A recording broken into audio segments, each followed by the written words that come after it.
Okay, you've probably eaten, what, thousands of them in your lifetime? But what if I told you the history of the humble yellow banana involves ancient rituals, global empires, and a ticking biological time bomb?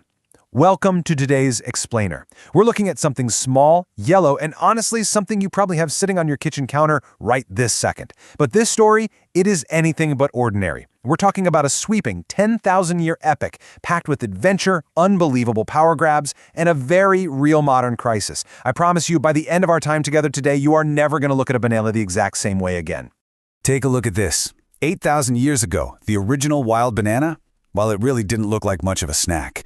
It was super hard, tiny, and just packed full of these massive dark seeds.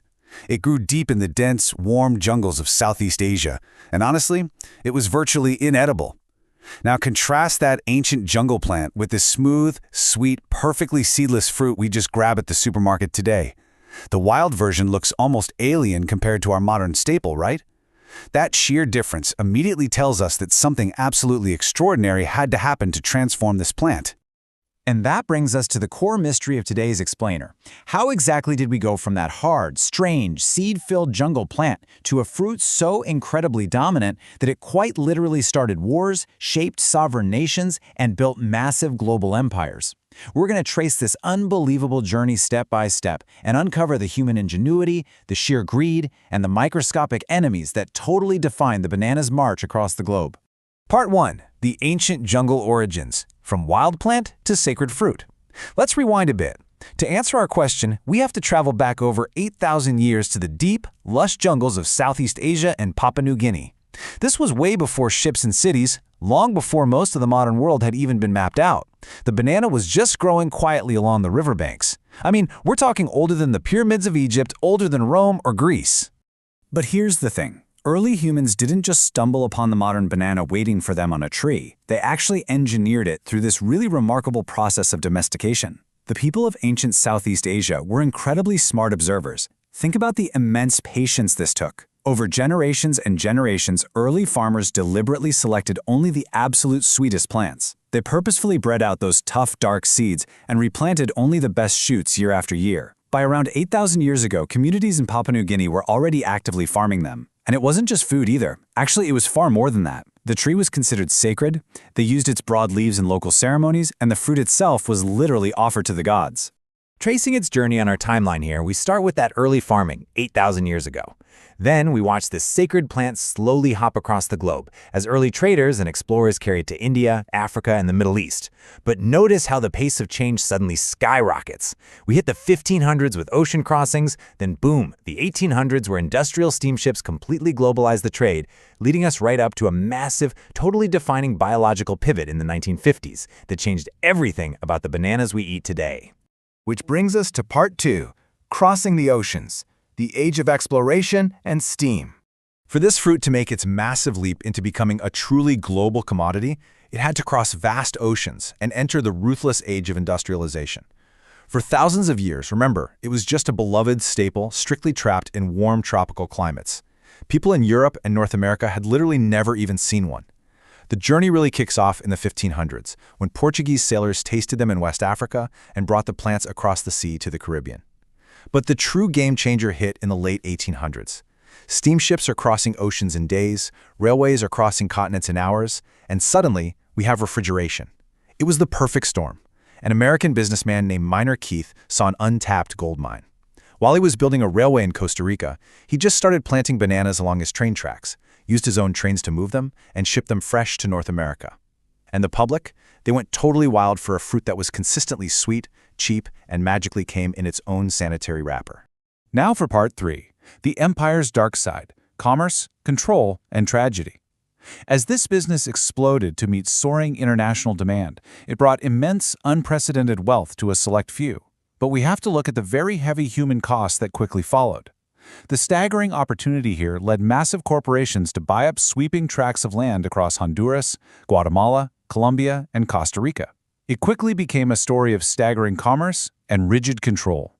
Founded in 1899, a single corporation known as the United Fruit Company amassed an absolutely absurd amount of control over these regions. I mean, they didn't just buy farmland. They basically bought the entire infrastructure of sovereign nations.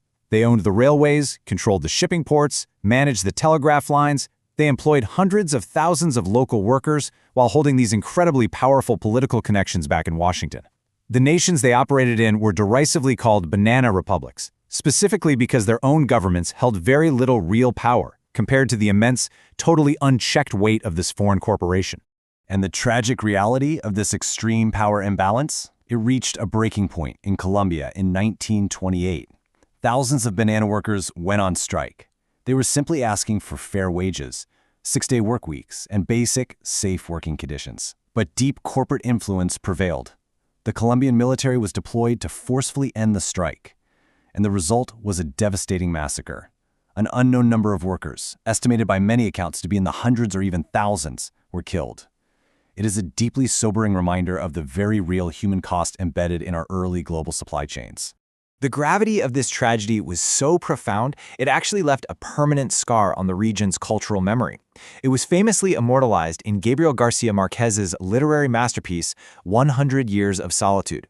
Through his novel, he ensured the world wouldn't forget this dark shadow cast by the booming banana trade. It's a stark transition, isn't it? Seeing how a revered, sacred gift from the ancient earth became a contested tool of commerce, exploitation, and conflict. All right, let's pivot to part 4, the death of Big Mike, a biological thriller. We are moving from political tragedy to a microscopic enemy that completely destroyed the world's favorite fruit. Get this. The millions of bananas those early tycoons were shipping north, they weren't actually the ones you and I eat today. For decades, the world exclusively ate a completely different variety called the Gros Michel, or affectionately, Big Mike. Big Mike was physically larger, noticeably creamier, and significantly sweeter than today's bananas. In fact, if you've ever eaten banana candy and thought, this artificial flavor tastes strangely different from a real banana, well, you aren't imagining things. That candy was designed to mimic the exact flavor profile of the now extinct Gros Michel. Our modern banana, the Cavendish, is absolutely more disease-resistant, but it's smaller, and most people agree it has a much milder flavor. But Big Mike had a fatal flaw. The entire global supply relied on just one perfectly cloned, engineered variety. Literally zero genetic diversity across millions of acres. This meant it was completely biologically defenseless. So when a soil fungus called Fusarium oxysporum, better known as Panama disease, showed up, it was game over. It infiltrated the roots, choked off the water inside the plant, and systematically killed the trees. Because every single plantation was growing the exact same vulnerable clone, the fungus met zero resistance. No natural defense, no cure. By the 1950s, the Gros Michel was driven to commercial extinction. Just like that, the banana the world had loved for a century had simply vanished. Which leads us right into part 5, the modern banana crisis, the vulnerability of the Cavendish. To save this multi-billion-dollar industry from total collapse, growers scrambled and pivoted to a different variety, the Cavendish, because it just so happened to be naturally resistant to that original deadly strain of Panama disease. And today, we eat over 100 billion Cavendish bananas every single year. 100 billion! To put that in perspective, it is the most widely traded and consumed fruit on planet Earth. Every supermarket everywhere relies entirely on this exact single-cloned plant. But by heavily relying on one genetic clone again to feed the world, we have blindly recreated the exact same vulnerability that wiped out Big Mike. And sadly, history is totally repeating itself. A much stronger, mutated strain of Panama disease called Tropical Race 4, or TR4, has emerged. This new strain bypasses the Cavendish's natural defenses entirely. It travels stealthily through the soil, it spreads in irrigation water, it even hitches a ride across continents just on the muddy boots of farm workers.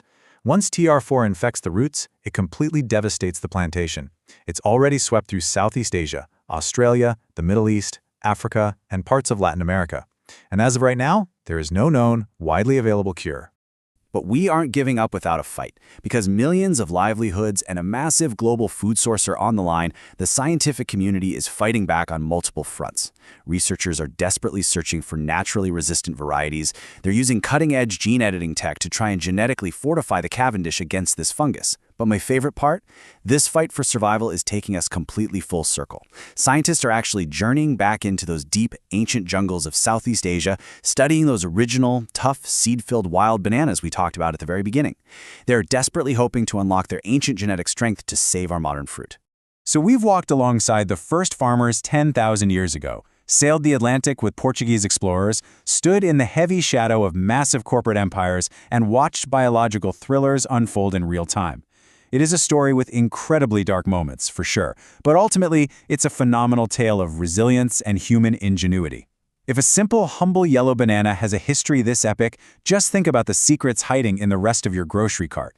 Every fruit has a secret history. So what fruit history should we dive into next? Drop a comment below and let me know. Your answer might just become our next explainer. Keep learning, stay curious, and I'll catch you next time.